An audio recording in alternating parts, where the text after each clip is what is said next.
Eu sou o Bruno e eu sou criador dos Contos da Colmeia Teatro Lambi-Lambi.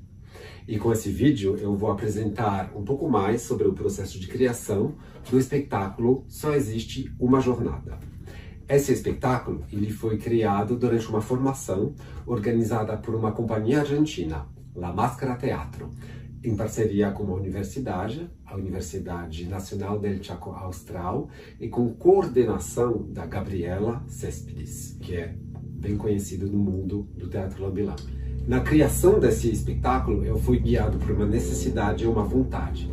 A necessidade era que, naquela época, eu estava viajando e eu precisava criar uma caixa que seja muito fácil de transportar, porque eu fui criando ela em vários lugares diferentes.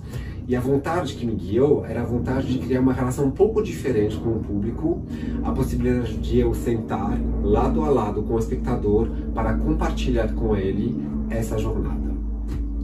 O espetáculo teve como ideia inicial um questionamento sobre como nós, seres humanos, a gente acaba criando defesas, proteções, que sejam máscaras, armaduras, paredes, grades, barreiras.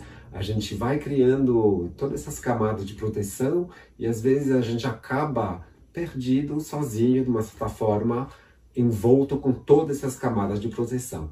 E como seria inventar, descobrir um caminho para voltar a esse ser humano genuíno? Com esses conceitos na cabeça, me veio uma ideia. Como seria se o espectador é um tesouro muito valioso, muito raro, um tesouro único, e que ele esteja guardado, protegido dentro de um cofre, dentro de um baú. E essa ideia de cofre, de baú, me lembrou dos cabinés de curiosidades. Eles eram uns tipos de armários de madeira, cheios de portas e gavetas, e eles eram usados para guardar e para apresentar ao público objetos bizarros, objetos raros ou exóticos.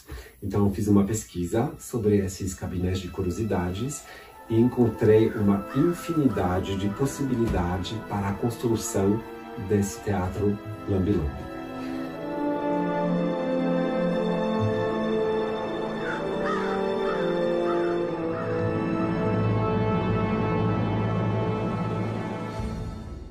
Com todas essas ideias, conceitos, necessidade, vontade na cabeça, eu comecei a parte prática. Eu não sabia muito bem como ia conseguir organizar todo esse material. Para começar, eu peguei caixas de papelão de vários tamanhos, alguns objetos também, e eu comecei a brincar com esse material. Brincar para tentar entender melhor como era possível encaixar as coisas, como era possível criar dobradice, partes que se abrissem, como era possível também criar orifícios pelos quais o público pudesse assistir alguma coisa escondida. E foi um longo processo empírico. E ao longo desse processo eu fui descobrindo, literalmente, tanto as possibilidades como as soluções que eu ia usar para criar esse objeto. E ao mesmo tempo que eu ia construindo essa caixa, eu fui também entendendo melhor e afinando a dramaturgia do espetáculo, entendendo quais eram as etapas dessa jornada, quais eram as coisas interativas nas quais o público pudesse participar, entendendo como era possível brincar com essas revelações aos poucos dessa jornada. E eu fui incluindo elementos que são elementos que eu gosto muito, que são, por exemplo, mecanismos. Eu fui colocando esse personagem em miniatura e também objetos que lembrassem um pouco aqueles brinquedos óticos nos quais você precisa espiar para ver o que acontece lá dentro.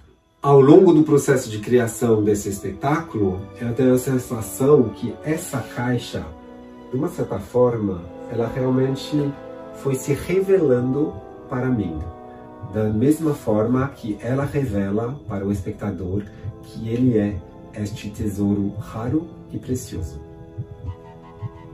Quase finalizando essa criação, eu ainda não tinha ideia nenhuma de um título. Então eu fiz uma pesquisa sobre o tema da jornada e apareceu uma frase de um poeta austríaco que chama Rainer Maria Rilke e que é: só existe uma jornada, caminhar para dentro de si mesmo. Essa frase, enfim, o início dela ficou como título do espetáculo. E eu diria que, como criador, uma coisa que eu aprendi ao longo desse processo foi realmente confiar no caminho. Confiar, mesmo quando a gente não sabe por onde vai, como vai ser, confiar no caminho.